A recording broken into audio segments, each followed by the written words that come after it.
Hello everyone, welcome to my channel lipstick Aadiya. और अभी ये जो टॉपिक है, ये एक सिंपल सा टॉपिक मैं यहाँ पर आपको बताना चाह रही थी कि मंदिर की जो विभिन्न शैलियाँ हैं, मंदिर निर्माण की विभिन्न शैलियाँ, यहाँ पर उसके बारे में हम बात करेंगे। तो सबसे पहले हम बात करेंगे यहाँ पर मथुरा शैली। मथुरा शैली की बात करें तो क्योंकि नाम से पता चलता है कि ये शैली कहाँ पर पनपी है, तो ये मथुरा में पनपी है, इसलिए इस शैली को मथुरा शैली कहा जाता है। इसमें लाल पत्थर का उपयोग किया जाता है। ये इस मंदिर निर्माण की विशेषता है, शैली की प्रमुख विशेषता है। और ये जो लाल पत्थर है, ये मथुरा के समीप एक सीकरी नामक स्थान है, वहां से ये लाल पत्थर हमें मिलता है। मथुरा शैली की जो विशेषता है, इसकी मूर्तियों की विशालता है। मूर्तियां इसमें बहुत बड़ी बड़ी यहाँ पर मिलती है, तो प्रसिद्ध मूर्तियां यहीं से हमें मिली है। नेक्स्ट आपके आता है इसमें गांधार शैली।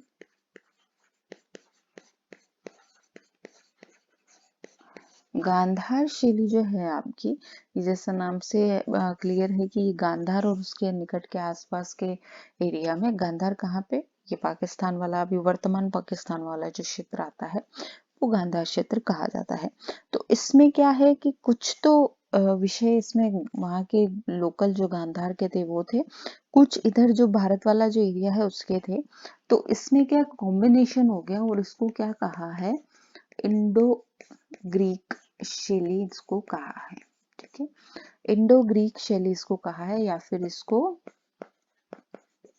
ग्रीको बुद्धिस्ट भी कहा है इसको। ठीक है, गांधार शैली की जो प्रमुख विशेषताएं थी इसकी मूर्तियों की क्या थी, इनकी जो शरीर की बनावट थी, शरीर की बनावट बहुत ही सुंदर होती है, तो ये चीज आप ध्यान रखें।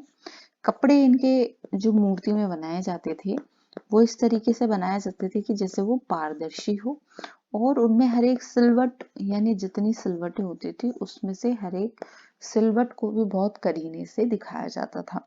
ठीक है, नकाशी उसके अंदर बहुत ही खूबसूरत होती थी इनकी बनाई हुई मूर्तियों में। ये गांधार शैली की विशेषता है। और इसकी कला के नमूने जो आप देखेंगे वो है, एक तो लेरियन में, लेरियन है, हस्तनगर है, शाहजी की ढेरी है।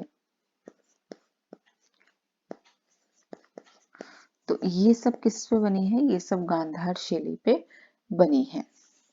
इसके बाद नेक्स्ट आपका आता है अमरावती कला शैली। अमरावती कला शैली नाम से क्लियर हो जाता है कि कहाँ पनपी है ये शैली, तो अमरावती क्षेत्र में पनपी है, दक्षिण में।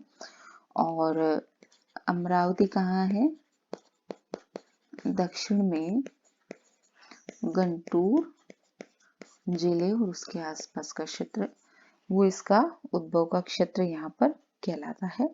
और इन मूर्तियों की जो विशेषता वो है, इनमें सफेद संगमरमर का उपयोग किया जाता है। ठीक है, सफेद संगमरमर का इनमें उपयोग किया जाता है। आभूषण इसमें बहुत अधिक मात्रा में मूर्तियों को पहनाए जाते हैं। वैसे भी दक्षिण भारत में आभूषणों का प्रचलन बहुत ही ज्यादा है, तो अधिक मात्रा में आभूषण यहाँ पर पहनाए जाते हैं।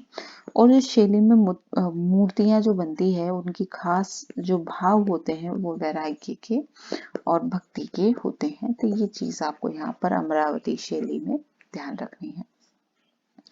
नेक्स्ट इसके बाद आती है पंचायतन मंदिर। इसके मंदिर तो आपको यहाँ पर राजस्थान में भी देखने को मिल जाएंगे।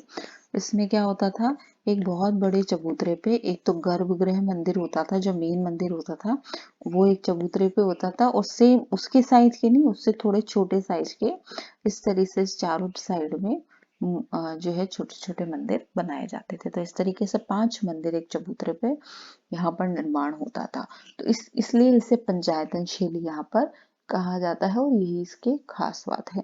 गुप्त काल के जो मंदिर है, वो मंदिर कैसे हैं, किस तरीके से बनाए गए, इनका जो डीप विश्लेषण जो किया था वो अलेक्जेंडर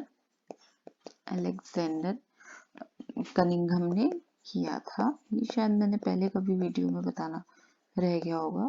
अलेक्जेंडर कनिंघम ने गुप्त काल के मंदिरों का विश्लेषण किया था।